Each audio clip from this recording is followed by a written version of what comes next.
আসসালামু আলাইকুম প্রিয় দর্শক, শুভেচ্ছা সহ আমি মাহবুব সৈকত প্রত্যেক আমন্ত্রণ জানাচ্ছি মাই টিভি সংলাপে।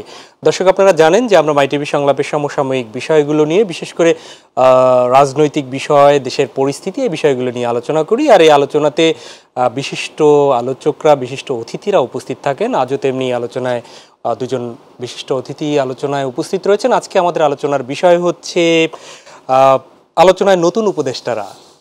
পরিচয় করে দিচ্ছি অতিথিদের সাথে। ডান পাশে রয়েছেন আপনাদের সকলের পরিচিত মুখ, বিপ্লবী ওয়ার্কার্স পার্টির সাধারণ সম্পাদক কমরেড সাইফুল হক। সাইফুল ভাই, স্বাগত জানাচ্ছি আপনাকে। এবং আরও একজন আপনাদের অতি পরিচিত এবং প্রিয় মুখ রয়েছেন, আমার বাঁ পাশে রয়েছেন সাবেক সংসদ সদস্য, বিএনপি নেত্রী সৈয়দা আসিফা আশরাফি পাপিয়া। পাপিয়া আপা, আপনাকেও স্বাগত। আপনাকে অসংখ্য ধন্যবাদ, মাই টিভির কর্তৃপক্ষকে ধন্যবাদ। অনেক ধন্যবাদ। প্রিয় দর্শক, আলোচনার বিষয়বস্তু শুনছিলেন, আলোচনায় নতুন উপদেষ্টারা। আসলে বৈষম্য বিরোধী যে ছাত্র জনতার আন্দোলন, সেই ছাত্র জনতার গণ অভ্যুত্থানের পরে আওয়ামী লীগ সরকার, আওয়ামী লীগ প্রধান পালিয়ে যাওয়ার পরে যে অন্তর্বর্তী সরকার গঠন হয়েছিল, সেই অন্তর্বর্তী সরকারের উপদেষ্টা ছিল 21 জন। গতকালকে 3 জন নিয়ে 24 জন হয়েছে। স্বাভাবিকভাবেই কাজে আরও গতিশীলতা আসবে, এই প্রত্যাশাই আমাদের সবার। কিন্তু এরই মধ্যে সেই 3 জন নতুন যে অন্তর্বর্তী সরকারের উপদেষ্টা হলেন, তাদের নিয়ে নানা মহলে আলোচনা হচ্ছে। বিশেষ করে বৈষম্য বিরোধী ছাত্র জনতাদের পক্ষ থেকেও এই উপদেষ্টাদের পরিবর্তন কিংবা পদ বাতিলের জন্য তারা আন্দোলন করছে। এবং সেখানে একজন উপদেষ্টার নামে বৈষম্য বিরোধী আন্দোলনের সময় শিক্ষার্থী হত্যার মামলার অভিযোগ পর্যন্ত উঠে এসেছে। শুনবো আজ এ নিয়ে আলোচনা। আমি প্রথমে শুরু করছি সাইফুল ভাই, আপনাকে দিয়ে। কিভাবে দেখছেন বিষয়গুলো শুনতে চাই। আপনাকে ধন্যবাদ প্রিয় ভাজন পাপি আপা, আর আপনার অনুষ্ঠান দর্শক শ্রোতা, তাদেরকে আমি শুভেচ্ছা জানাই। আমরা তো এবারকার এই অন্তর্বর্তী সরকার গঠন করা হয়েছিল 8ই অক্টোবর। এই 8ই অগাস্টে সন্ধ্যায় তো বঙ্গভবনে তাদের শপথ নেবার ভেতর দিয়ে, সেদিক থেকে 3 মাস পার হয়েছে। এটা মানে দ্বিতীয় পর্যায়ে উপদেষ্টার সংখ্যা বৃদ্ধি করা হলো। এমনিতেও অন্তর্বর্তী সরকার সম্পর্কে আমাদের তো অবজারভেশন ছিল যে বিশাল জনপ্রত্যাশা নিয়ে তারা সরকার গঠন করলেন, সকল বিরোধী দল আমাদের সবারই এককাট্টা সমর্থনের জন্য। 3 মাসে তাদের যেমন বেশ কিছু কাজের যেমন ভালো ট্র্যাক রেকর্ড তারা চেষ্টা করছেন, অনেকগুলো ইতিবাচক যেমন তৎপরতা আছে, আবার বড় দাগের দুর্বলতাও বেরিয়ে এসছে, সমন্বয়হীনতা আছে। বিশেষ করে কাজের গতি নিয়ে সমালোচনা আছে, অস্বস্তি আছে।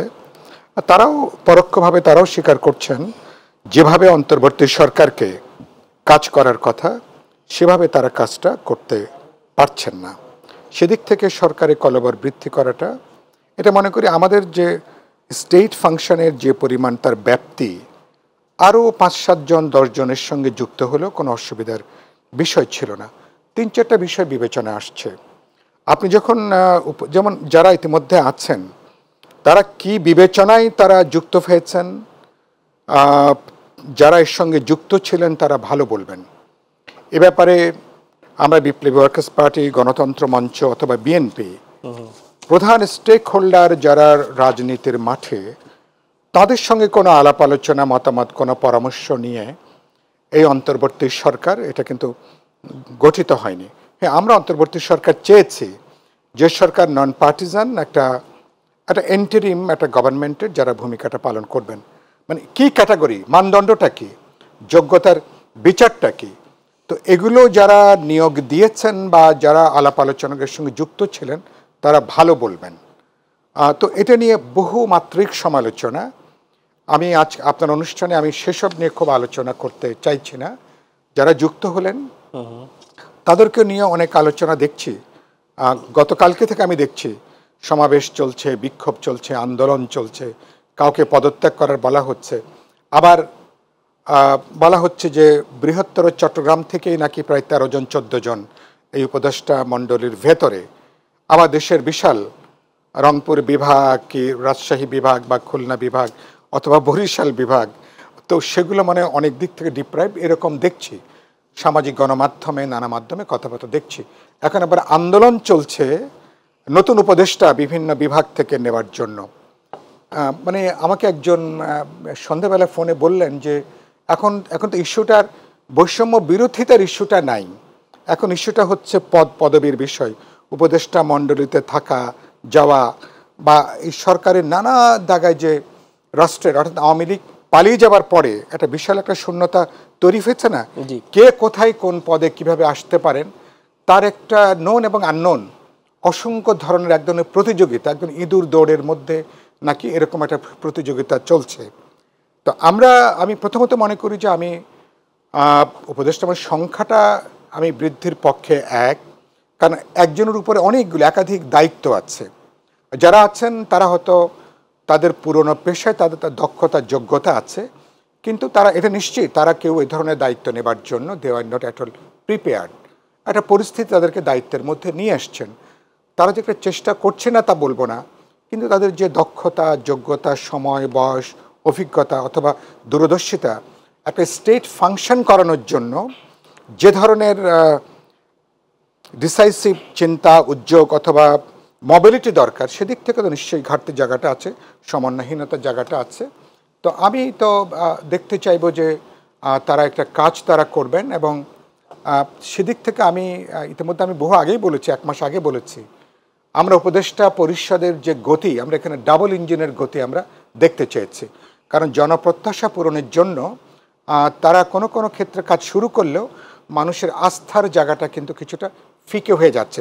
দ্রব্যমূল্যের ক্ষেত্রে বলি, আমার ল এনফোর্সিং এজেন্সিসের ক্ষেত্রে বলি, অথবা যে কাজগুলো তাদের করার কথা এবং রিফর্মের অনেকগুলো তারা প্যান্ডোরাস বক্স তারা ওপেন করেছেন, এই কাজগুলো কিভাবে হবে। দিন শেষে মানুষ কিন্তু আপনার আউটপুট দেখতে চায়, আপনার সরকার ইফেক্টিভ হবে, সরকার কাজ করবে, দৃশ্যমান ফলাফল দেখবে, সেটা দিয়ে কিন্তু শেষ বিচার করা যাবে যে সরকার কিভাবে তারা কাজ করছে। আপনার কাছে আমি ফিরবো, আমি পাপি আপা আপনার কাছে ফিরি ঠিক এই পর্যবেক্ষণ নিয়েই। এর সাথে একটু অ্যাড করছি, তা হচ্ছে যে গতকাল 3 জন উপদেষ্টা নিয়োগের পরে এর আগে আপনি জানেন যে ব্রিগেডিয়ার সাখাওয়াতকে দপ্তর দেয়া নিয়েও এই আন্দোলনে কথা হয়েছে এবং দপ্তর চেঞ্জ হয়েছিল। গতকালকে সেই আজকে ছাত্র জনতার অংশীদারিত্বহীন সিদ্ধান্তে উপদেষ্টা নিয়োগের প্রতিবাদে শিক্ষার্থীদের বিক্ষোভ, এটা বলছে ছাত্রদের রক্তের উপর ফেসিবাদের পুনর্বাসন হচ্ছে, এটি হাসানাত বলেছেন, বৈষম্যবিরোধী ছাত্র আন্দোলনের অন্যতম সংগঠক। আজকে বিএনপি নেতা মোয়াজ্জেম হোসেন আলাল তিনিও একটি প্রোগ্রামে বলেছেন আওয়ামী দোসরদের পুনর্বাসন করা হচ্ছে, এই ধরনেরই প্রায় কথা বলেছেন। এখানে উপদেষ্টা নিয়োগে আসলে এই যে রিয়াকশনটা আসলে কেন হচ্ছে বলে আপনি মনে করেন? এইখানে শুধু উপদেষ্টা নিয়োগের রিয়াকশন তা কিন্তু না, হাইকোর্টে যে আইন কর্মকর্তা নিয়োগ করছে সেখানে আওয়ামী লীগ আছে, হাইকোর্টে যে বিচারক নিয়োগ করছে সেখানেও সাবেক আওয়ামী লীগের সমর্থক সেখানেও আছে। একজন আওয়ামী লীগের পদধারী ব্যক্তি হঠাৎ করে এসে সমন্বয়কের পক্ষে বৈষম্য বিরোধী ছাত্র আন্দোলনের পক্ষে দাঁড়িয়ে আজকে এই বিচারকের বিরুদ্ধে আঙুল তুলছে, কালকে ওই বিচারকের বিরুদ্ধে আঙুল তুলতেছে। তো তার সততা ন্যায়নিষ্ঠতা একদিনে কি পরিবর্তন হলো না? টোটাল সাবোটাজ করার জন্য এই সমস্ত বিষয়বস্তুর সাথে সেই ব্যক্তিটি জড়িত, এটাও কিন্তু তদন্তের এবং এটা নিয়ে অনুসন্ধানের কিন্তু একটি বিষয় আসছে। আর রাষ্ট্র নিয়ে সমালোচনা করা যত সোজা, রাষ্ট্র পরিচালনা করা যে খুব দুরূহ বিষয় এবং খুব কঠিন একটি কাজ, এটা হাড়ে হাড়ে টের পাচ্ছে নিঃসন্দেহে এই সকল উপদেষ্টা মণ্ডলীর সদস্যরা। আজকে ছাত্রদের উদ্দেশ্যে আমি বলতে চাই, ছাত্ররা এই সারা পৃথিবীতে এবং বাংলাদেশে যতগুলো আন্দোলন সংগঠিত হয়েছে সব কিছু ছাত্রদের দ্বারাই সংগঠিত হয়েছে। 52 ভাষা আন্দোলন থেকে শুরু করে 69 গণ অভ্যুত্থান, 71 মুক্তিযুদ্ধ, স্বৈরাচার বিরোধী 9 বছরের আন্দোলন, সব এবং বর্তমান বৈষম্য বিরোধী আন্দোলন। কিন্তু এদেরকে কেউ যাতে ব্যবহার করতে না পারে ব্যক্তিগত স্বার্থে এবং ব্যক্তিগত স্বার্থ চরিতার্থ করার ক্ষেত্রে, এদেরকে কেউ যাতে বিপদগামী কিংবা পথভ্রষ্ট করতে না পারে, এই জিনিসটা কিন্তু সবার আগে দেখতে হবে। কারণ বাংলাদেশে যখন একটা সরকার ক্ষমতায় থাকে তখন একটা ব্রোকার শ্রেণী তৈরি থাকে, দালাল শ্রেণী তৈরি থাকে, তারা বিভিন্ন তদবির ধান্দা নিয়ে সচিবালয়ের বারান্দা থেকে শুরু করে সর্বত্র এদের দৌরাত্ম্য দেখা যায়। তাহলে এই বাচ্চা বাচ্চা মেধাবী ছেলেগুলো যারা বুকের তাজা রক্ত ঢেলে দিয়ে হাসিনা মুক্ত বাংলাদেশ গড়ার শপথ নিয়ে হাসিনাকে এই দেশ থেকে বিতাড়িত করেছে, তাহলে তাদেরকে যাতে কোনোভাবেই বিচলিত না হয়, পথভ্রষ্ট না হয়, বিপদগামী না হয়, কোনো ট্র্যাপে না পড়ে, এই যে ছাত্র সমাজ সবার আগে এদেরকে সেই জায়গার থেকে তুলে নিয়ে এসে তাদের নিজস্ব জায়গায় নিয়ে যাওয়াটা হচ্ছে সবচেয়ে বড় রাষ্ট্রীয় গুরুদায়িত্ব। এবং আমি অভিভাবক হিসেবে মনে করি এটা আমি আমার সন্তানের জন্য এটা আমার একটা গুরুদায়িত্ব থাকবে প্রথমত। দ্বিতীয়ত উপদেষ্টা দেখেন, মমতাজকে যখন এমপি করছে আমরা সারা বাংলাদেশের সবাই তুচ্ছতাচ্ছিল করছে, তারানা হালিমকে যখন করছে, সুবর্ণা মুস্তফাকে যখন করছে, কবরীকে যখন করছে, যদিও তারা তাদের সাংস্কৃতিক অঙ্গ সংগঠনের সাথে জড়িত ছিল। তাহলে আজকে দেশ যখন একটা ক্রান্তিকার অতিক্রম করছে, বাজার দর কোনোভাবে নিয়ন্ত্রণে আনতে পারছে না, ট্রাফিক নিয়ন্ত্রণে আনতে পারছে না, আইন শৃঙ্খলা পরিস্থিতি কোনোভাবেই নিয়ন্ত্রণ আনতে পারছে না, এখন পর্যন্ত ডাকাতি হচ্ছে অনেক জায়গায়, প্রতিদিন বাংলাদেশের যদি আপনি খবর পান দেখবেন ডাকাতি হচ্ছে। আজকে ট্রাফিক জ্যাম এত ব্যাপক আকার ধারণ করছে যে বিশেষ করে আমরা যারা প্রতিদিন কর্মস্থলে যাই এবং যারা বাচ্চা নিয়ে স্কুলে যায় তারা এটা হাড়ে হাড়ে কিন্তু টের পাচ্ছে। এরকম একটা পরিস্থিতিতে হাস্যস্কর যদি উপদেষ্টা নিয়োগ হয় তাহলে আওয়ামী লীগ কিছু শেখ পরিবার কিংবা মন্ত্রী পরিষদ এগুলোকে বাদ দিয়ে বাদবাকি আওয়ামী লীগকে কি এরা পুনর্বাসিত করতে চায়? এখানে একজন উপদেষ্টা আওয়ামী লীগের নির্বাচিত এমপির ভাই, তাহলে এদের মনোবাসনাটা কি? এরা আসলে কি চায়? এই উপদেষ্টারা তো এখন মোটামুটি কিন্তু আলোচনা সমালোচনার ভিতরে কিন্তু চলে আসতেছে যে এদের উদ্দেশ্যটা আসলেটা কি। তারা কি অমক ছাড়া আওয়ামী লীগ, অমক ব্যক্তি ছাড়া আওয়ামী লীগ চায়, অমক ব্যক্তি ছাড়া বিএনপি চায়, অমক ব্যক্তি ছাড়া জাতীয় পার্টি চায়, আর ইসলামিক শক্তিগুলোকে তারা নিজস্ব বলয় দিয়ে ঐক্যবদ্ধ করে তারা সারা বাংলাদেশের ছাত্র সংগঠনের নামে নির্বাচন দিয়ে নতুন করে একটা ছাত্র নেতৃত্ব তৈরি করে একটা লম্বা টার্গেট নিয়ে তারা আগাচ্ছে কিনা, এটাও কিন্তু একটা বিচার চিন্তা ভাবনার বিষয়। তো এই কারণে সব কিছু থেকে এই সরকার কিন্তু লেজে গোবর হয়ে গেছে। মানুষ হাসিনা মুক্ত বাংলাদেশ চেয়েছে, যার কারণে আমরা এখনো পজিটিভ কথাই বলছি এবং পজিটিভ কথা বলে এনাদেরকে সাহস শক্তি সব কিছু যোগান দিচ্ছি যে আপনারা এগিয়ে যান, ভালো চিন্তা করেন, ভালো কথা বলেন। সংস্কার একটা জিনিস, আমরা তো সংস্কার সেই 111 থেকে চাচ্ছে, তাহলে সংস্কার কি চাই এইটা কেন পরিকল্পনা করা নাই? কোন কোন বিষয় সংস্কার করতে হবে, কেন সেটা পূর্ব নির্ধারিত নাই? এত লম্বা সময়টা লাগবে কেন? আজকাল বিচার বিভাগ, বিচারের নিয়োগ পদ্ধতি এবং বিচারকের অপসারণ পদ্ধতি, সুপ্রিম জুডিশিয়াল কাউন্সিল, এটাই যদি হয় তাহলে নিয়োগ পদ্ধতি কয়দিন পরেই যেখানে সুপ্রিম জুডিশিয়াল কাউন্সিল গঠিত হলো, এত তড়িঘড়ি করে নিয়োগ দিয়ে কি মহাভারতটা শুদ্ধ হয়েছে? আর 20 দিন পরে হলে কি অশুদ্ধটা হতো? এটা একটা ব্যাপার। আপনি সুপ্রিম জুডিশিয়াল কাউন্সিল যখন রিভিউর ভিতর দিয়ে চলেই আসবে, তাহলে আমি 10 জনকে চায়ের দাওয়াত দিয়ে ছুটি দিয়ে, সবারই তো মান সম্মান ইজ্জত বোঝ আছে, দেশবাসীও জানতে চায় আমার বিরুদ্ধে ঘুষের অভিযোগ আছে, কোন ব্যক্তি ঘুষের অভিযোগ করছে, তাকে তো সামনে আসতে হবে যে সে আমাকে ঘুষ দিছে, আমি তার কাছে ঘুষ চাইছি কাজ করে দেওয়ার জন্য, আমি ঘুষ নিছি অথচ কাজ করি নাই। এটা তো তদন্তের দাবিদার, এটা তো অভিযোগকারী থাকতে হবে।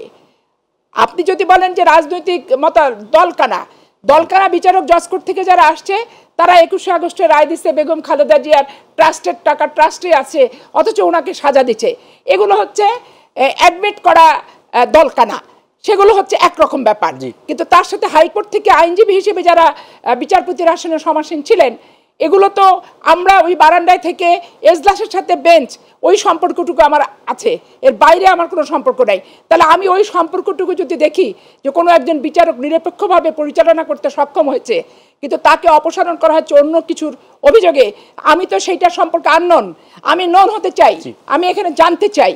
এমন কিছু উপদেষ্টা, বাংলাদেশটা কোনো রঙ্গমঞ্চ না, বাংলাদেশটা কিন্তু নাট্যমঞ্চ না, এটা একটা রাষ্ট্র, এটা সব সময় রক্তের বিনিময়ে এই স্বৈরাচারকে উৎখাত করার ইতিহাস সেই 1947 সাল থেকে ব্রিটিশ বিরোধী থেকে শুরু করে বর্তমান পর্যন্ত এই রক্ত, এই আত্মত্যাগ, এই লাশ, এইটাকে এই যেন তার উপদেষ্টা নিয়োগ করে, আওয়ামী লীগের পরিবারের উপদেষ্টা নিয়োগ করে এইটাকে কলুষিত করা, কলঙ্কিত করা, নিন্দিত করার কোনো এখতিয়ার কিন্তু কাউকে এই বৈষম্য বিরোধী ছাত্র আন্দোলনই বলেন এবং আমরা বাংলাদেশের নাগরিক হিসেবে এই এখতিয়ারের অধিকার কিন্তু আমরা কাউকে দিই নাই। নিশ্চয়ই আপনার কাছে ফিরবো আমি সাইফুল ভাই, আবার একটু আপনার কাছে একই প্রসঙ্গে ফিরি। তা হচ্ছে যে আপনারা একদম নিরঙ্কুশভাবে এই সরকারকে, অন্তর্বর্তী সরকারকে আপনারা সহযোগিতা সাপোর্ট দিচ্ছিলেন এবং সব সময় আপনারা বিএনপি সহ শুরু করে সবাই, এখানে জামাতও তারাও বলছিল।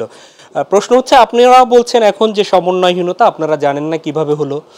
এতদিন মনে করা হতো যে ছাত্র আন্দোলনের মধ্য থেকে 2 জন উপদেষ্টা, এখন 3 জন উপদেষ্টা হলো, তাহলে তাদের সাথে কথা বলে উপদেষ্টা নিয়োগ, কিন্তু তারা সরাসরি আন্দোলনে গেল এবং অভিযোগ তুলল। তাহলে প্রশ্ন হচ্ছে যে তাদের সাথেও তাহলে সমন্বয় হচ্ছে না, দৃশ্যমান সেটি, তাহলে এই উপদেষ্টা নিয়োগের বা এই কলকাঠিটা আসলেই কোত্থেকে হচ্ছে? যেটা আপনারা বলছেন যে হ্যাঁ, চিন্তিত বিষয়। আমি মনে করি আপনি অত্যন্ত গুরুত্বপূর্ণ প্রশ্ন যেটা উত্থাপন করেছেন। জি প্রথম হচ্ছে যে এ পর্যন্ত উপদেষ্টা নিয়োগের ক্ষেত্রে যেটা আমি শুরুতে উল্লেখ করেছিলাম, জি কিছুটা ব্যক্তিগত পছন্দ অপছন্দ কাজ করছে, গোষ্ঠীগত পছন্দ অপছন্দ। এখানে একটা গণজাগরণ গণ অভ্যুত্থানের পরে বাংলাদেশে এরকম একটা গুরুত্বপূর্ণ জটিল সময়, যে সময় বিশাল একটা গণতান্ত্রিক উত্তরণের প্রশ্ন, ইন্টারিম এরকম একটা সরকারকে যারা লিড করবে তাদের তো অনেকগুলো বিষয় বিবেচনা করার প্রশ্ন। যাদের অভিজ্ঞতা, দক্ষতা, দূরদর্শিতা অথবা এই পদের তাদের যে পেশাগত যে নিরপেক্ষতার যে প্রশ্ন, এবং যাদের উপরে জন আস্থা আছে, জন আস্থা বলতে গুরুত্বপূর্ণ স্টেক হোল্ডার, রাজনৈতিক দল, ছাত্র তরুণ সহ সমগ্র জনগণের বিভিন্ন অংশ, সেই বিবেচনার বোধ থেকে উপদেষ্টা মণ্ডলী যেটা গঠন হয়েছে বললাম না, আমরা সমর্থন দিয়েছি, কিন্তু আমাদের সঙ্গে আলাপ আলোচনা করে এগুলো করাটা হয়নি। এখন আমরা দেখছি 3 মাস পরে এসে যে আমরা যারা নিয়োগ প্রক্রিয়ার মধ্যে যুক্ত ছিলেন বা আছেন বলে মনে করা হয়, তারাও পাবলিকলি বলতে এটা পছন্দ করেন। এমনকি প্রফেসর ইউনূস তিনিও তো পাবলিকলি বলেছেন তিনি ছাত্রদের দ্বারাই তিনি নিযুক্ত হয়েছেন। তিনি যখন একথা বলছেন, তার মানে কি তিনি রাজনৈতিক দল, বৃহত্তর জনসমাজের কথাটা না বলে তিনি একটা বিশেষ অংশের কথাটা তিনি এটা বললেন। তো এটাও খুব একটা দায়িত্বশীল বক্তব্য হয়েছে, আচরণ হয়েছে, এটা তো বিবেচনা করা যায়নি। আমি সেদিক থেকে আমি একটু উদ্বিগ্ন এদিক থেকে, যারা এদেরকে নিয়োগ প্রক্রিয়ার সঙ্গে যুক্ত ছিলেন উপদেষ্টা মণ্ডলী ঠিক করবার ক্ষেত্রে, তারা এখন সমালোচনা করছেন, তারা বিক্ষুব্ধ হচ্ছেন, তারা কেউ অসন্তোষ প্রকাশ করছেন, কেউ কেউ রাজপথেও তারা বেরিয়ে আসছেন এটার জন্য। আবার দেখছি যে উপদেষ্টা মণ্ডলীর ছাত্রদের প্রতিনিধি যারা, তাদের কিন্তু যিনি তার বিশেষ উপদেষ্টা ছিলেন তিনি এখন মাহফুজ, এখন বিশেষ সহকারী ছিলেন, বিশেষ সহকারী, তিনি এখন পূর্ণাঙ্গ উপদেষ্টার পদে এখন তিনি, তার মানে এটা ফুল মন্ত্রীর যে মর্যাদা, সে মর্যাদা তিনি এসছেন। তাদের আবার ইন্ডিভিজুয়াল এক ধরনের ক্ষমতায়ন সেটা আবার হয়েছে। তার নির্দিষ্ট কোনো পোর্টফোলিও জানা যায়নি। তিনি কি প্রধান উপদেষ্টার অফিসে বসবেন, তিনি কি দপ্তর দেওয়া হয়নি, এখনো কোনো দপ্তর দেওয়া হয়নি। তার মানে যেটা আমি দেখেছি কিছু গণমাধ্যমে, প্রধান উপদেষ্টার অফিসে বসে তিনি তার সমস্ত কাজের সমন্বয় করা, এক ধরনের ঘনিষ্ঠভাবে তার সাথে কাজ করা। তো দপ্তরহীন থাকা মানে হলো প্রায় সব দপ্তরেরই এক ধরনের দায়িত্বর জায়গাটা আবার থাকে। যখন তিনি প্রধান উপদেষ্টার অফিসে যখন কেউ বসে, তার মানে ইনডিরেক্টলি তিনি সব দপ্তরের উপরে এক ধরনের সুপারভাইজ করা, এক ধরনের দেখাশোনা, তত্ত্বাবধান করা, খোঁজখবর রাখার একটা বিষয় কাজ করে। এটা খুব স্বস্তিদায়ক কোনো একটা পরিবেশ থাকছে না। এরা এখন আন্দোলন করছে, মিছিল করছে, কেউ কেউ আবার আলটিমেটাম দিচ্ছে, আরও উপদেষ্টা বাড়াও, এগুলোর জন্য। আমি যেটা বললাম, এখন মানে আমাদের এই অভ্যুত্থানের পরে ধরুন 3 মাস পরে যখন আপনি একটা আবার নতুন করে কলবর বাড়াচ্ছেন, আপনার তো পর্যাপ্ত সময় ছিল চিন্তা করা, বিবেচনা করা, আপনি যোগ্য লোককে নিয়ে আসাটা, এগুলো খুব বেশি কাজ করেছে বলে মনে হয় না। কারণ তারা জানেন না যে ব্যক্তিদেরকে নিয়োগ দিলে বৃহত্তর নানা অংশের মধ্যে কী ধরনের প্রতিক্রিয়া হতে পারে, কী ধরনের সমালোচনা হতে পারে, এর বাইরে কি আর মানুষ ছিল না। আমার মনে হয় এগুলো খুব বেশি বিবেচনা কাজ করছে না। আমি নাগরিক হিসাবে উদ্বিগ্ন, এরা যদি চলতে থাকে তাহলে তো সরকারের মধ্যেই এক অসন্তোষ, এক ধরনের সরকার, ছাত্র তরুণ আন্দোলন, আবার রাজনৈতিক দলের মধ্যে যদি একটা সমন্বয়হীনতা চলে, যদি দূরত্বের জায়গাটা তৈরি হয়, সরকার যে কাজগুলো করতে পারতেন তাদের মনোযোগটা কিন্তু সেখানে কিন্তু সরে যাবার আশঙ্কা আছে। সরকারের ভবিষ্যৎ নিয়ে কিন্তু উদ্বেগ, উৎকণ্ঠা ব্যক্ত করবার মতন পরিস্থিতি তৈরি হচ্ছে কিনা সেটা নিয়ে আমার কিন্তু দুশ্চিন্তা আছে। পাপিয়া আপা, আপনার কাছে ফিরি। ছোট ছোট দুটো প্রশ্ন। একটা হচ্ছে যে উপদেষ্টা পরিষদ গঠন নিশ্চয়ই এই যে গণতান্ত্রিক বাংলাদেশকে ফিরে আনার যে চেতনা, সেই চেতনার ধারক বাহক হবেন, এরকম উপদেষ্টা এখন আসবেন। তো প্রশ্ন হচ্ছে যে আপনারা উপদেষ্টাদের নিয়ে অথবা এখন যে পর্যবেক্ষণটা দিচ্ছেন অথবা তাদের যোগ্যতা নিয়ে আপনাদের প্রশ্ন, নাকি তারা আসলে এই চেতনার সাথে আছে কিনা সেটি নিয়ে প্রশ্ন? এটার সাথে একটু অ্যাড করি, সেটা হচ্ছে জিয়া অরফানেজ ট্রাস্ট দুর্নীতি মামলায় 10 বছরের সাজার বিরুদ্ধে খালেদা জিয়ার আপিলের অনুমতি মঞ্জুর করেছেন আদালত। এটি আপনি আইনজীবী, আপনি ভালো জানেন, 10 বছরের সাজা স্থগিত হয়েছে। দুটো বিষয় ছোট ছোট করে একটু শুনতে চাই। এখানে ব্যাপার হচ্ছে কি যে নিয়োগ নিয়ে পক্ষ বিপক্ষের ব্যাপার না, যোগ্যতা নিয়ে পক্ষ বিপক্ষ। কারণ এত রক্তক্ষরণ, এত দীর্ঘ পথ, এত অতিক্রান্ত করার পর 15টা বছর গুম খুম অপহরণ এবং এই জীবন যুদ্ধে প্রতিনিয়ত প্রত্যেকটা মানুষ ক্ষতিগ্রস্ত হয়েছে সারা বাংলাদেশের। তো সেই ক্ষতিগ্রস্ত হওয়ার ফল আজকে একটা পজিটিভ জায়গা যে সরকারের পতন ঘটেছে। যেমন নির্মম নিষ্ঠুর আচরণ জনগণের সাথে করেছে, ঠিক তেমনি নির্মম নিষ্ঠুরভাবে তাকে বিদায় নিতে হয়েছে এবং সে তার নিজের সংগঠনকে নিজেই কবরস্থ করে সমাধিস্থ করে সে বিদায় নিয়েছে। এখানে কারুর কোনো দায় নাই তার এই সংগঠনকে ক্ষতিগ্রস্ত করা কি নিষিদ্ধ করা কি একবারে উন্মুক্ত করার কোনো বিষয়বস্তু এখানে প্রশ্নই আসে না। কারণ সে তার সংগঠনকে কবরস্থ করে সমাধিস্থ করে উনি ওনার মতো চলে গেছেন। এই জন্য দায় হচ্ছে তার, আর তার দলের নেতাকর্মীরা তার কাছ থেকে জবাব যাবে, সরকারের কাছেও না আর আমাদের বিরোধী রাজনৈতিক সংগঠনের কাছেও কিন্তু না। তো এইখানে যোগ্যতা একটা বড় প্রশ্ন, এখানে কে হলো সেটা দেখার বিষয় না, যোগ্যতা। এখন যোগ্যতার প্রশ্নে যখন আসবে তখন আমরা ওই ট্র্যাডিশনাল গতানুগতিক পূর্বের মতো কোনো কিছু চাই না। প্রত্যেকটা যোগ্য ব্যক্তি নিয়ে কোনো বিতর্ক চলে না। যাদেরকে নিয়োগ দিয়েছেন তাদেরকে নিয়ে বিতর্ক অলরেডি উঠে গেছে। কেন উঠেছে? তাহলে দেশের মানুষের কাছে যোগ্যতা নিয়ে প্রশ্ন আছে, তারপরে তাদের দলীয় চেতনা নিয়েও প্রশ্ন আছে। আজকে আওয়ামী লীগকে উৎখাতের জন্য যদি এত রক্তক্ষরণ হয়ে থাকে, এত আত্মাহুতি হয়ে থাকে, এত লাশ শেখ হাসিনা উপহার দিয়ে থাকে, তাহলে সে আওয়ামী লীগ ঘরনার কাউকে কি কারণ আমি আনবো? সে আওয়ামী লীগ ঘর থেকে বেরোয় কি এই সমন্বয়কদের সাথে সেও কি বুলেটবিদ্ধ? সে কি যুদ্ধক্ষেত্রে আহত? সে কি নিহত হওয়ার উপক্রম হয়েছিল? সে কি হসপিটালাইজ ছিল? এগুলো প্রশ্ন আছে। আমাদের বাংলাদেশে এখন তো এরকমই যে হয়তো দাদা এক পার্টি করতেন, বাবা করেন এক পার্টি, ছেলে করেন এক পার্টি, এক ভাই এক পার্টি, মানে হাজব্যান্ড ওয়াইফও ভিন্ন পার্টি করেন, এরকমও আছে। তো সেক্ষেত্রে ভাইয়ের পরিচয়টা কি আমরা সামনে আনা আরেক ভাইয়ের জন্য কতটা যুক্তিযুক্ত হবে?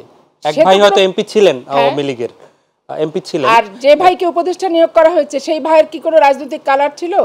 কালার যদি রাজনৈতিক থেকে না থাকে তাহলে সমন্বয়কের পক্ষে আমি তো তাকে আহত হতে দেখিনি, তার শরীরে বুলেট লাগতে দেখিনি, ছড়রা গুলির ক্ষতস্থান আমি দেখিনি। তাহলে তার ক্রাইটেরিয়াটা কি? রাজনৈতিক সংস্কার চাই, আমরা সবাই রাজনৈতিক সংস্কার চাই। যারা উপদেষ্টা মণ্ডলীর সদস্য রাজনৈতিক সংস্কার চাইতে চাইতে চাইতে ওনারা শহীদ হয়ে গেছেন। তাহলে রাজনৈতিক সংস্কার আমি কি চাবো? আজকে আমি দল করব, আমি পার্টি করব, আমি রক্ত দিব, আমি ত্যাগ করব, আমি স্যাক্রিফাইস করব, আমি সিঁড়ি বেয়ে বেয়ে উঠবো আর আপনি লিফটে করে নিয়ে এসে একটাকে আমার ঘাড়ের উপর বসায় দিবেন?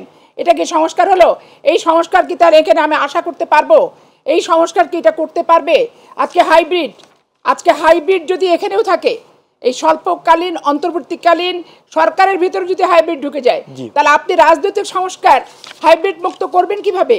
আর এই হাইব্রিডের কারণে আজকে রাজনীতির জায়গায় নাই, রাজনীতিক কর্মী রাজনীতির নেতার হাতে রাজনীতির লাঠি নাই, এবং যত অধঃপতন রাজনৈতিকভাবে হচ্ছে শুধুমাত্র অনুপ্রবেশকারীদের জন্য, কিন্তু প্রকৃত রাজনৈতিক কর্মীদের জন্য নয়, প্রকৃত রাজনীতিবিদদের জন্য নয়, অনুপ্রবেশকারী। তাহলে সর্বত্রই যদি অনুপ্রবেশকারীর দরজাটা উন্মুক্ত থাকে তাহলে আপনার দ্বারা রাজনৈতিক সংস্কার কিভাবে সম্ভব? আপনার অনুপ্রবেশকারীরা দুর্বৃত্তায়নের আশ্রয় নেয়, তাদের চক্ষু লজ্জার ভয় থাকে না, ভবিষ্যতে পাওয়ার কোনো আশা নেই, যতটুকু পাবো লোটা কম্বল মিলে আম মাথা নাক মুখ দিয়ে খাও। তাহলে তারা ভবিষ্যতের দলের ভাবমূর্তি সম্মান ইজ্জতের কথা ভাবে না, তাকায় না। তাহলে আপনি এখানে রাজনৈতিক সংস্কার কিভাবে কাদের দ্বারা করবেন? এখানে যদি অনুপ্রবেশকারী ঢুকে যায়। আমি আপনার এই কথার সূত্র ধরেই খালেদা জিয়ার প্রসঙ্গটি পরবর্তীতে আসবো, আপনার কাছে ফিরবো। আমি সাহেব আপনার কাছে একটু ফিরছি। আসলে এই রাজনৈতিক সংস্কার কিংবা অর্থনৈতিক সংস্কার, নির্বাচন ব্যবস্থা সংস্কার, আসলে সবকিছু মিলে কতটুকু উপদেষ্টা পরিষদ আগালো এবং 3 জন নতুন 24 জনে মিলে, আপনি যদিও বলেছেন প্রয়োজনে বারাক ডবল ইঞ্জিন চালু করুক, এর মধ্যে দুটো হিসেব, একটা হচ্ছে যে নির্বাচন পদ্ধতি পরিবর্তনের প্রয়োজন নেই, সাবেক সিইসি আবু হেনা বলেছেন নির্বাচন সংস্কার কমিশনের সাথে। এটি একটু বলবো। আরেকটা কোর্ট, সেটি হচ্ছে যে কোনো ব্যাংক বন্ধ হবে না, গভর্নর আশ্বাস দিয়েছেন। মূল্যস্ফীতি কমাতে 8 মাস তিনি সময় চেয়েছেন। এটি একটি মনে হয় ইতিবাচক হয়তো। আমি খুব হেডলাইনে বলি, এই যেহেতু কয়েকটা বিষয়ে কথা বলবো। একটা হচ্ছে সরকারের তো 90 দিন বা 3 মাসের বেশি সরকার পার হয়েছে। জি, আমি রাজনীতির মানুষ, বা ধরুন আমি যদি রাজনীতি নাও করি, জি, আমি একজন ভোটার হিসেবে আমি এখন চাইব কি, যে 3 মাস পরে সরকার তাদের রাজনৈতিক অগ্রাধিকারগুলো কি, এমনকি তারা কি কি গুরুত্বপূর্ণ কাজ তারা করবেন, এটার পরিষ্কার একটা পথ নকশা, যদি রোডম্যাপ বলেন বা রাজনৈতিক মানচিত্র বলেন, এখন এটা দৃশ্যমান বিশ্বাসযোগ্যভাবে দেশবাসীর কাছে এটা এখন হাজির করা দরকার। আমার মনে হচ্ছে তারা এখনও দ্বিধার মধ্যে আছেন, দোলাচলের মধ্যে আছেন। কারণ ইতিমধ্যেই আমরা দেখছি যে সরকারের মধ্যে থেকেও আমাদের ছাত্র তরুণরা তারা বেশ কিছু ইস্যু তারা সামনে তারা নিয়ে এসছেন। সরকার এবং বিভিন্ন অংশকে তারা কিন্তু চেষ্টা করছেন পুশ করবার জন্য।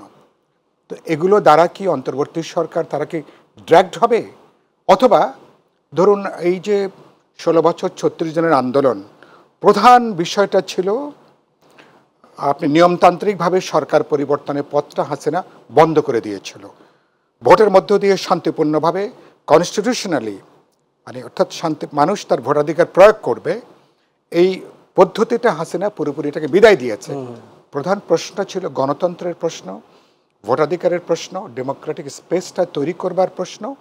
আমার নির্বাহী বিভাগের সাথে আমার সাংবিধানিক বা ডেমোক্রেটিক ইনস্টিটিউশনসগুলোর একটা লজিক্যাল রেশনাল ভারসাম্য থাকবে, যেটা আধুনিক যে কোনো ডেমোক্রেটিক স্টেটের প্রিন্সিপাল জায়গাটা সব কিছু নির্বাহী বিভাগের কর্তৃত্বে এনে কার্যত একটা মাফিয়া দুর্বৃত্ত সিন্ডিকেট তারাই বাস্তবে রাজনীতির নাম করে তারাই কিন্তু দেশটাকে তারাই চালিয়েছে। তাহলে সংকটটা এইখানে ছিল। আরেকটা ছিল, এটা বাংলাদেশের মানুষের আকাঙ্ক্ষা না দাঁড়িয়ে ভারতের চাওয়া কি, আমাদের নিকটতম বৃহত্তর প্রতিবেশী, আমার মেহেরপুরের প্রার্থীরা বলেছে না গত নির্বাচনে যে আমি ভারতের প্রার্থী, তিনি হাত উঁচু করে, অনেকেই। এবং যখন একটা সরকার দেখা যায় গুরুত্বপূর্ণ মন্ত্রী বলি সচিবদের পোস্টিং পর্যন্ত বিশেষ মহল থেকে নির্ধারণ করে দেওয়া হচ্ছে, তার মানে পরিস্থিতি ভয়ানক জায়গা ছিল। তাহলে একটা ইলেকটেড গভর্নমেন্ট পপুলারলি যার ম্যান্ডেট আছে সেটা যাওয়াটা সরকারের প্রধান রাজনৈতিক প্রশ্ন।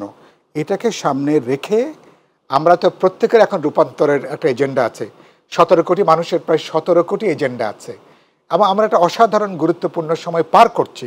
প্রত্যেকে পরিবর্তন চাইছেন, প্রত্যেকে পরিবর্তনের কথা বলছেন, কিন্তু নিজেকে তিনি বদলাতে চান না, নিজেকে তিনি পরিবর্তন করতে চান না।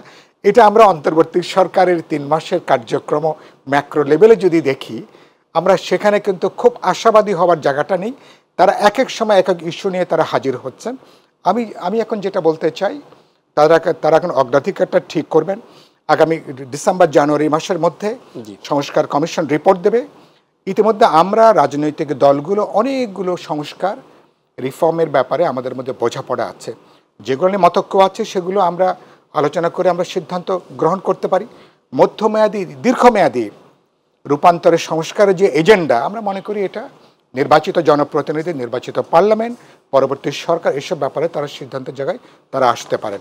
সরকারের দিক থেকে আরেকটা কথা বলি, যেটা আপনি দ্রব্যমূল্যের কথা বললেন, দিন শেষে তো ক্ষুধার্ত মানুষের কাছে কিন্তু সংস্কার কিন্তু প্রধান এজেন্ডা না, তার কাছে প্রধান এজেন্ডা যে তার 3 বেলা তার খাবারের নিশ্চয়তা বিধান করা, তার খাদ্য নিরাপত্তা, তার একটা ন্যূনতম একটা মানবিক জীবনের একটা নিশ্চয়তা, তার জানমালে তার একটা স্বস্তিদায়ক একটা জায়গাটা। সরকার যদি এটা তাদের করা কিন্তু একেবারে অগ্রাধিকারের মধ্যে, এটা তারা যদি অগ্রাধিকারে এনে যদি স্বস্তি দিতে না পারেন, কোন সংস্কারগুলো মানুষকে কিন্তু জোর করে খাওয়ানো যাবে না। এই সংস্কার কিন্তু হুমড়ি খেয়ে পড়বে। জি, 30 সেকেন্ডে যেটা জানতে চাচ্ছি, নির্বাচন পদ্ধতি পরিবর্তনের প্রয়োজন নেই, সিসি আমি এর সঙ্গে একমত না। আমি মনে করি 16 বছরে হাসিনা এবং আওয়ামী লীগ গোটা নির্বাচনী ব্যবস্থা তারা ধ্বংস করে দিয়েছে। প্রতিদ্বন্দ্বিতাপূর্ণ নির্বাচন বলে বাংলাদেশে একেবারে কিছুই নেই, বিশ্বাসযোগ্য কোনো নির্বাচন ব্যবস্থাই নেই। গোটা নির্বাচনী ব্যবস্থার একটা আমূল খোল নলচে পাল্টানো দরকার, অনেকগুলো রিফর্ম দরকার। কোথায় কিভাবে করব, আমি মনে করি রাজনৈতিক দলের সাথে সংস্কার কমিশন বসে আলাপ আলোচনা করে পরবর্তীকালে আমরা বোঝাপড়া করে অনেকগুলো পরিবর্তন এখানে কিন্তু লাগবে। জি, পাপি আপা, আপনার কাছে ফিরি। যে প্রশ্নটি আগে ছিল সেটি সময়ের জন্য আপনার কাছে আমরা উত্তর নিতে পারিনি। বেগম খালেদা জিয়ার জিয়া অরফানেজ ট্রাস্ট দুর্নীতি মামলার বিষয়, এটি কিন্তু স্থগিত হয়েছে। তো স্থগিতের যে জায়গায় তিনি কি, আমরা যতটুকু জানি যে তিনি স্বাস্থ্যসেবা নেওয়ার জন্য, চিকিৎসা নেওয়ার জন্য তিনি দেশের বাইরে হয়তো বা যাবেন, তো তিনি কি স্থগিত অবস্থায় মানে দণ্ডটা সাথে নিয়ে যাচ্ছেন, না এই মানে পুরোপুরি এই মামলাটা থেকে রেহাই কেন পাচ্ছেন না? তারেক রহমানের মামলাগুলোর কি অবস্থা? আপনাদের অনেক নেতা এখনো জেলের মধ্যে, তারা এখনো তো বের হতে পারছেন না কিংবা জামিন পাচ্ছেন না, সেগুলোর খবর কি? বেগম খালেদা জিয়ার এই মামলা দেখেন, আপনি আজকের পেপারও দেখবেন যে Zia orphanage trust, charitable trust, দুটোর মামলার টাকা সব আছে, অথচ তাদেরকে সাজা দিয়েছে। যেই বিচারক সাজা দিয়েছে আজ পর্যন্ত সে বহাল আছে। ওই চা খাওয়ার 10 জনের ভিতর সে একজন কিন্তু না, বাধ্যতামূলক ছুটির ভিতর সে কিন্তু না। তো দেশ জাতি ওটাই আগে চায় যে বেগম খালেদা জিয়াকে এই পাতানো ক্যাঙ্গারু কোর্টের যে সাজা সরকার নির্ধারণ করে দিয়েছে, বক্তব্য বিবৃতি, সরকারি পোস্টার, ব্যানার, লিফলেটের মাধ্যমে, তার কি হলো? তার কিন্তু এখন পর্যন্ত কিছু হয়নি। এবং 5 বছরের সাজাকে 7 বছর করে যে বিচারক অ্যাপিলেট ডিভিশনে গেল, বিচারপতি এনায়েতুর রহিম সাহেব জামিন দিয়ে ওনার অ্যাপিলেট ডিভিশনে যাওয়া বন্ধ হলো, সাজা বৃদ্ধি করে তার উপঢৌকন হিসেবে উনি তখন অ্যাপিলেট ডিভিশনে গেলেন। এই যদি হয় বিচার বিভাগ, তাহলে এর সংস্কারটা কত নিখুঁত, কত নির্ভেজাল এবং কত তড়িৎ গতিতে করা সম্ভব। তারেক রহমান সাহেবের যতগুলো মামলা আছেন উনি অবশ্যই আসবেন এবং আইনগতভাবেই উনি লড়বেন, কিন্তু তার আগে যারা এখন পর্যন্ত ওই সমস্ত মামলা জেলে আছে, আইনগতভাবে যুদ্ধ করে তাদের আইনের মাধ্যমেই তাদেরকে আগে বের করতে হবে। তারা বের হওয়ার পর অবশ্যই উনি আসবেন এবং উনি এসে আইনগতভাবে, প্রক্রিয়াগতভাবে যে প্রক্রিয়ার ভিত্তিতে যেটা করতে হয় উনি সেটাই করবেন। মানে তারেক রহমান সাহেব এই মামলা থাকা অবস্থায় আসবেন নাকি তার মামলাগুলো নিষ্পত্তি হওয়ার পরে আসবেন? উনি না আসলে তো আর মামলা নিষ্পত্তি হচ্ছে না। যেমন তার মামলা সাজা আছে, কথার কথা মামলা স্টে করলো, সেটা ফর দ্য টাইম বিং, কিছু সময়ের জন্য, 3 মাস কি 6 মাস, till disposal for the pending hearing, তো না, বিচার প্রক্রিয়া মাফিক। তো বিচার প্রক্রিয়ায় উনি হচ্ছে সামনাসামনি হবেন, সম্মুখীন হবেন, বিচার প্রক্রিয়ার মাধ্যম দিয়ে উনি বিচার নেবেন, কি নিষ্পত্তি করবেন। তাহলে এখন যে অনেক সময় বিএনপি নেতাদের বক্তব্যে আমরা শুনি যে তার মামলা সব প্রত্যাহার করে নিতে হবে, এটি তাহলে কি রাজনৈতিক বক্তব্য? দেখেন, আমাদের তো চাপ অবশ্যই থাকবে, কারণ এই মামলাগুলোর সাথে উনি কি জড়িত? প্রত্যেকটা মামলা মিথ্যা হয়। এই যে বৈষম্যমূলক ছাত্রদের বিরুদ্ধে যতগুলো মামলা যদি 3 দিনে প্রত্যাহার হয়, তাহলে 15 বছর আমার বিরুদ্ধে যতগুলো মিথ্যা মামলা হয়েছে 3 মাসে কেন প্রত্যাহার হবে না? এটা তো আমার যৌক্তিক দাবি, এটা তো আমার ন্যায্য দাবি, এটা তো বাস্তবসম্মত দাবি। আর নির্বাচন কমিশন এখনো পরাধীন, কারণ ইএনও, ডিসি আর ওসিআর হচ্ছে এসপির উপরে নির্ভর করে বাংলাদেশের নির্বাচনী ব্যবস্থা। এইখান থেকে বের করে না আনা পর্যন্ত এবং আলাদা সচিবালয় এবং লোকবল নির্বাচন পরিচালনা করার মতো নির্বাচন কমিশনের সক্ষমতা গড়ে না তোলা পর্যন্ত এই নির্বাচন কমিশন দিয়ে কিচ্ছু হবে না। আমরা ফিরছি কমরেড সাইফুল হক, সাধারণ সম্পাদক বিপ্লবী ওয়ার্কার্স পার্টি, আপনার কাছে। প্রশ্ন হচ্ছে, সংস্কার আপনারা চাচ্ছেন দেশের, কতটুকু আগালো সেগুলো নিয়ে আলোচনা আপনারা করছেন এই টেবিলে বসে সবসময়, কিন্তু দেশের জনগণ এটাও জানতে চায় যে রাজনৈতিক দলগুলো তাদের মধ্যে আসলে কতটা সংস্কার হলো। আপনারা বড় দলগুলো, এদের মধ্যে আসলে আপনারা কতটুকু নিজেদের মধ্যে সংস্কার আনতে পারলেন? আগামী দিনে আপনারা যদি দেশ পরিচালনার দায়িত্ব দেন, সেক্ষেত্রে আপনাদের কমিটমেন্টের জায়গাটা কতটুকু থাকবে? ঠিক আছে, এটা একটা গুরুত্বপূর্ণ প্রশ্ন। সংস্কার করতে গেলে তো আপনাকে সমস্ত পর্যায়ে সংস্কার লাগবে। যে রাজনৈতিক দলগুলো নেতৃত্ব দেবে, যে রাজনীতিকরা দেশের দায়ভার গ্রহণ করবেন, মানুষ যাদের উপর আস্থা রাখতে চায়, বিশ্বাস করতে চায়, তাহলে তো একই সাথে রাজনৈতিক দল যদি একটা ইনস্টিটিউশন হয়ে উঠতে হয়, তাকেও তো একটা জবাবদিহিতার মধ্যে থাকা দরকার। সেখানেও অনেকগুলো সংস্কারের প্রশ্ন আছে। সংস্কারটা এই জন্য বেশি গুরুত্বপূর্ণ, রাজনৈতিক দলগুলো তো আমাদের কারো কোনো পারিবারিক প্রতিষ্ঠান না, এগুলো কারো কোনো লিমিটেড কোনো কোম্পানি না এটা।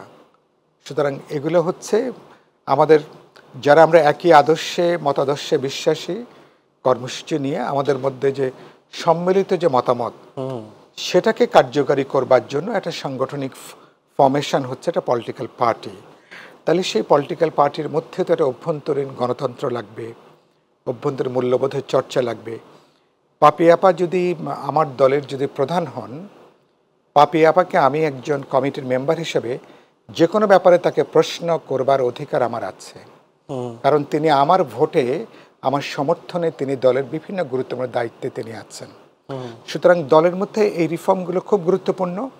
আমি রাষ্ট্রের রিফর্মের কথা বলছি, সংবিধানের বলছি, স্টেট অ্যাপারেটাস রিফর্মের কথা বলছি। দলগুলো যদি সনাতনী কায়দায় যদি চলে, তাহলে কিন্তু আলটিমেটলি মানুষ কিন্তু আবার আশাভঙ্গ হবার আশঙ্কা আছে। আপনার কাছে একটু তো সুতরাং সেটা মনে করি গুরুত্বপূর্ণ। আশা করি এবার এই রিফর্মের মধ্য দিয়ে দলগুলো তারা স্ব উদ্যোগে স্ব প্রয়োজনে দলের মধ্যে একটা আন্তঃপার্টি গণতন্ত্র, একটা সংস্কার, একটা জবাবদিহিতার যে সংস্কৃতি, সেই সংস্কৃতিটা আশা করি আসবে। আপনার কাছে আমি ফিরবো নিশ্চয়ই। পাপিয়া, আপনার কাছে যে বিষয়টি আসলে জানতে চাই আসলে সেটি হচ্ছে যে আপনি আজকে এখানে চেয়ারে আছেন, আমরাও এই শোতে নিয়ে আসি, বিশেষ করে নারীদের এম্পাওয়ারমেন্টের কথা আমরা শুনি, কিন্তু বিএনপিতে কি একটু নারী নেতৃত্বের খরা চলছে? সারা বাংলাদেশে প্রত্যেকটা রাজনৈতিক সংগঠনেই নারী নেতৃত্বের দুর্বলতা আছে। কারণ নারীদেরকে যেখান থেকে তৃণমূল থেকে উঠে আসা যারা নারী রাজনৈতিকভাবে, যাদের স্যাক্রিফাইস আছে, যাদের ত্যাগ আছে, যাদের তিতিক্ষা আছে, যাদের ইতিহাস আছে, এখানে তারা প্রপারলি মূল্যায়নটা পাচ্ছে না। হাইব্রিড যারা ওই লিফটে করে আসতেছে, ওই সিঁড়ি বেয়ে উঠার চেয়ে লিফটে করে যারা আসতেছে সেখানে মূল্যায়ন। আপনি সাম্প্রতিককালে জাতীয় পার্টির প্রসঙ্গটা আপনি ধরেন যে যে এরশাদ সাহেব আসলেন তার বিবিকে নিয়ে, রওশন এরশাদ, আর জিএম কাদের আসলেন তার বিবিকে নিয়ে। তো ফিরোজ রশিদের জায়গায় তার বিবিকে নমিনেশন দিলেন। তো তার বিবি এমন কোনো রাজনৈতিক প্রজ্ঞা, জ্ঞান, গরিমা, ত্যাগ, তিতিক্ষা, কন্ট্রিবিউশন আছে বলে বাংলাদেশের মানুষ কিন্তু জানে না। কিন্তু দেখেন জিএম কাদের তার ক্ষমতা বলে তার স্ত্রীকে পার্টির পোস্ট দিয়েছে এবং ঢাকার একটা সিট থেকে আওয়ামী লীগের কাছ থেকে একটা নমিনেশনও কিন্তু চেয়ে নিয়েছে। এখন এই জাতীয় পার্টির মতো পার্টি, এরা কি নির্বাচন কমিশনের নিবন্ধন দরকার? এদের তো আসলে জয়েন্ট স্টক কোম্পানি নিবন্ধন দরকার, কারণ এগুলোতে লিমিটেড কোম্পানি বানাচ্ছে। মহিলা এমপি নিয়োগের ক্ষেত্রে তাদেরটা আপনি দেখেন যে একটা মহিলা এমপি নিয়োগ নিয়ে কি কেলেঙ্কারিটাই না করলো তারা, যে টাকা দিয়েছে খানিক দিতে বাকি ছিল, পরবর্তী পর্যায়ে তাকে মিটিংয়ে ডেকে বাদ দেওয়ার মতো পরিস্থিতি। এবং সাম্প্রতিককালে তাদের কিছু সংগঠনকে বহিষ্কার করলো। কেন বহিষ্কার করলো? যে তারা তাদের এই সমস্ত অপকর্মের বিরুদ্ধে প্রতিবাদ করার কারণে বহিষ্কার করলো। তাহলে এখন জিএম কাদের আর তার ওয়াইফের এবং তার যে মহাসচিব, তার বিরুদ্ধে অপকর্মের সমালোচনা হলে পার্টির কর্মীকে যদি বহিষ্কার হতে হয়, তাহলে পার্টি কি পার্টির জায়গায় আছে? এখন ধরেন বাংলাদেশে 10টা পার্টি আছে, 9টা পার্টি যদি ঠিক থাকে, একটা পার্টি যদি খারাপ থাকে, ওই একটা পার্টি খারাপ মানে ওটা তো 9টা পার্টিকে কলুষিত করবে। সেক্ষেত্রে 30% তো মহিলা নেতৃত্ব কিংবা মহিলাদের যে এম্পাওয়ারমেন্ট করার একটা ইসির পক্ষ থেকে এরকম একটা বাধ্যবাধকতার জায়গায় আছে। সেখানে আপনারা বিএনপি একটা বৃহৎ দল হিসেবে আপনাদের স্ট্যান্ডিং কমিটিতে কিন্তু একজন নারী আছে। অন্য জায়গায় যে নীতি নির্ধারণী পর্যায়ে আমরা তো এর আগে অনেক এমপি দেখেছি, তো সেই জায়গাটা আপনারা পূরণ করছেন না কেন? এখানে কি মানে রাজনীতির থেকে বীতশ্রদ্ধ হয়ে কি যাচ্ছে বিএনপির বা ছাত্র দলের কর্মীরা? এগুলো তা না, পার্টির প্রতি আনুগত্য, আকর্ষণ সবকিছু আছে, কিন্তু ওই ফোরামে যাওয়ার জন্য যাদেরকে সিদ্ধান্ত নেন তারা যাকে সিদ্ধান্ত নেবেন সেই তো হবে। তার বাইরে তো ইচ্ছা করলেই আমি পদপ্রার্থী হতে পারছি না, প্রার্থী হয়ে কি আমি যাব? প্রার্থী হয়ে তার যাওয়ার কোনো সুযোগ কিন্তু থাকে না। আর আমি রাজনীতিতে মহিলাদের কোটা পদ্ধতির বিপক্ষে আমার অবস্থান। কারণ কোটা কিসের কোটা?